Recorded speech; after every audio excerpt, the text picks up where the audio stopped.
very important report. Ozempic and Mounjaro now ratified by the World Health Organization. Obesity and the related diseases with it is a health crisis in India. There are no two ways about it. Nearly 25.4 crore Indians, close to 29% of the population, live with generalized obesity, while 351 million people suffer from abdominal obesity. There was a time when obesity and other related diseases seemed like they were recurring issues defying all kinds of treatments and even despite strict lifestyle changes. Then in 2005, GLP-1 therapies entered the market for type 2 diabetes, and according to a report published in South First, 10 years later, in the year 2015, there were medications such as liraglutide 3.0 mg for weight management, and which gave excellent results, I'm told, and was also used to avert heart diseases, improve kidney function, reverse fatty liver diseases, and also help those with sleep apnea. The revolution continued with medicines such as Mounjaro and Ozempic, which was approved in India in September of 25. There was, of course, reluctance and many questions if these medicines, which most work like magic potions, let me tell you, are a long-term solutions at all, although they did yield results. On 1st of December, which is yesterday, the World Health Organization released guidelines recommending long-term use of GLP-1, which is like glucagon, like peptide-1 therapy drugs like semaglutide, and I'm very careful with the pronunciation of this, so please bear with me, and tirzepatide for obesity amongst adults. What this means is that the WHO doesn't anymore view obesity as a lifestyle condition, but as a chronic illness, a chronic disease. However, WHO recommend not just ingesting these medicines, but also pairing them with intensive behavioral therapy, structured goal setting for exercise and diet, energy intake limits, weekly counseling sessions, and progress checks. Today, these medicines may have begun a medical revolution, but then costs remain a very big issue. And the WHO has flagged this issue as well. For example, monthly cost for Mounjaro ranges from 14,000 to 17,500, which is really steep. The WHO guidelines identify 3 implementation challenges: ensuring equitable access to affordable therapies, preparing health systems to deliver comprehensive obesity care, and guaranteeing person-centered, non-discriminatory treatment. How will these drugs change the scourge of obesity in our country? Will Tier 2 and 3 cities take to them? Can they afford it? Is it just a rich man's drug? Like many people are saying, let's debate. And we have an expert, Dr. Vidya Tikku, who's a consultant endocrinologist with Yashoda Hospital, High Tech City, Hyderabad. Dr. Tikku, a very warm welcome to you on the show. Thank you. Thank you so much for having me today. Great to have you, Dr. Tikku. This is such great news. I mean, tell me, as a doctor, first let's talk about these medicines. You know, for the viewers, what are these set of medicines called? Under which umbrella would you put Mounjaro and Ozempic, ma'am? Yes. So these are called GLP-1 receptor analogs. That is semaglutide, or tirzepatide, that is a dual GLP plus GIP-1 receptor analog. Now, so normally GLP is a hormone that our body produces, and it gives satiety. That is what it does. It causes satiety. So there are centers in our brain which make us feel hungry, and there are centers in the brain which make us feel satiated. So these medicines basically act on the centers to give us satiety. They also have some other mechanism of actions. They reduce the rate at which the food passes through the stomach, so you tend to feel fuller. You are not hungry all the time, and they have some direct effect on the fat cells as well.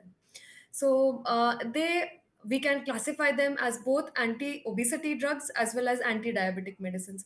They have effect on both. Dr. Tikku, in your experience as, as an endocrinologist, have you seen miracles happen, or is it too early? Definitely. Yes, yes. I have seen miracles happening despite the short term of usage that I mean, these drugs have been there since 6 months now in India. And definitely 6 months is not a very long time, but they are working wonders for fatty liver. They are working wonders for obstructive sleep apnea patients. You know, we didn't have any molecule for fatty liver before they came. I mean, not something in India at least. In US there were still some molecules. So there were drugs that were there, but nothing as effective. And now, just in 6 months of usage, I see patients, in whom there was grade 3 fatty liver, and now they come with a grade 1 fatty liver report. There are patients who required CPAP for managing their obstructive sleep apnea in the night, and now I had a couple of them who were able to go off the CPAP as well. So definitely, I mean, I'm seeing wonders. I mean, people feel, whoever is using it and are tolerating it well, they tell that their life has changed. They are more active. A lot of them, old age especially, they also tend to have arthritis of the knee. And since they've been able to lose some weight, they are more free. They are moving freely around, and they are so happy and energetic with Right. it. You know, Dr. Tiku, I have to ask you several questions. One of them is that obesity is now a chronic disease. I mean, it's not a lifestyle disease. I've heard so many people say, I don't eat, I'm working out, I don't even lose 50 grams. Your metabolism is great, look at you, because your mum is built like that. My mum was a big woman. Do these things really matter, Dr. Tiku? They do, they do. So see, that is the thing. Earlier, we didn't have anything to any medicine for obesity. So we were not discussing it. And now, since we have a treatment, there is more research going on. And as there is more research going on, we are coming to know how less we knew about obesity just 5 years ago.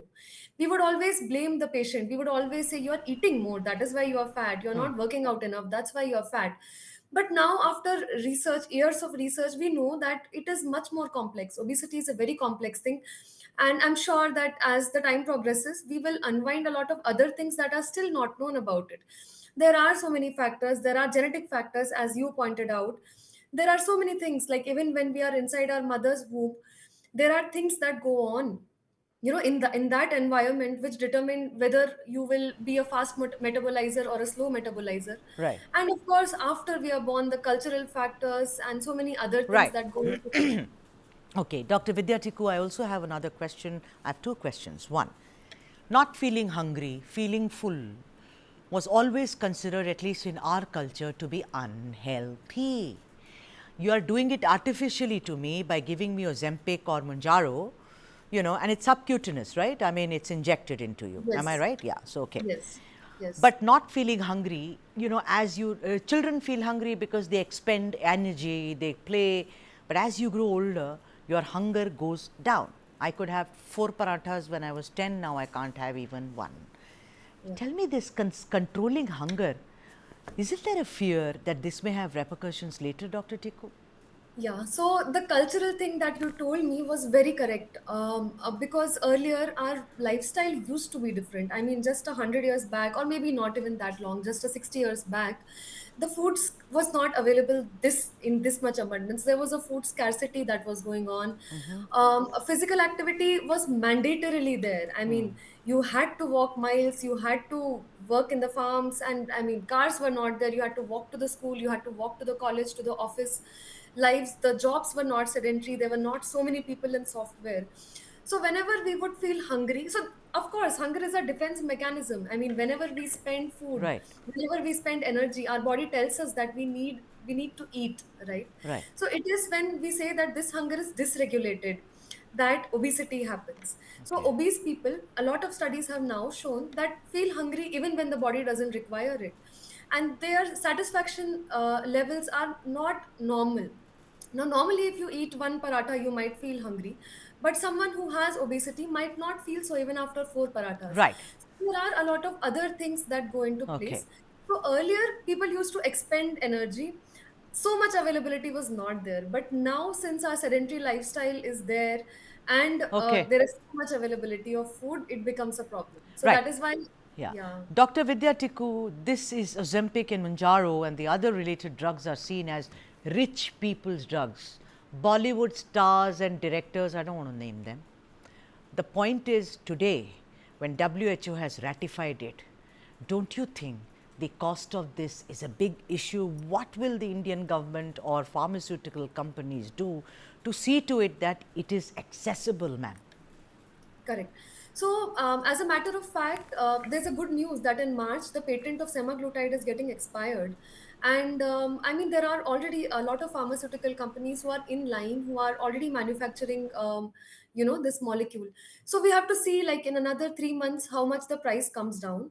Of course, we don't expect that it will be really a poor man's drug right now. I mean, despite it losing patent, despite so many companies coming, I still think the price will be higher, but not as much as it is there right now. You pointed out like 14,000 to 25,000. It might become very cheap, and then as time progresses, maybe in another 5 years it becomes accessible to everyone once more companies get into it. It's ultimately a matter of supply and demand. Right now, the demand is higher and supply is less. Once the patent goes off, the supply is also going to match the demand. So I'm sure the prices will come down definitely.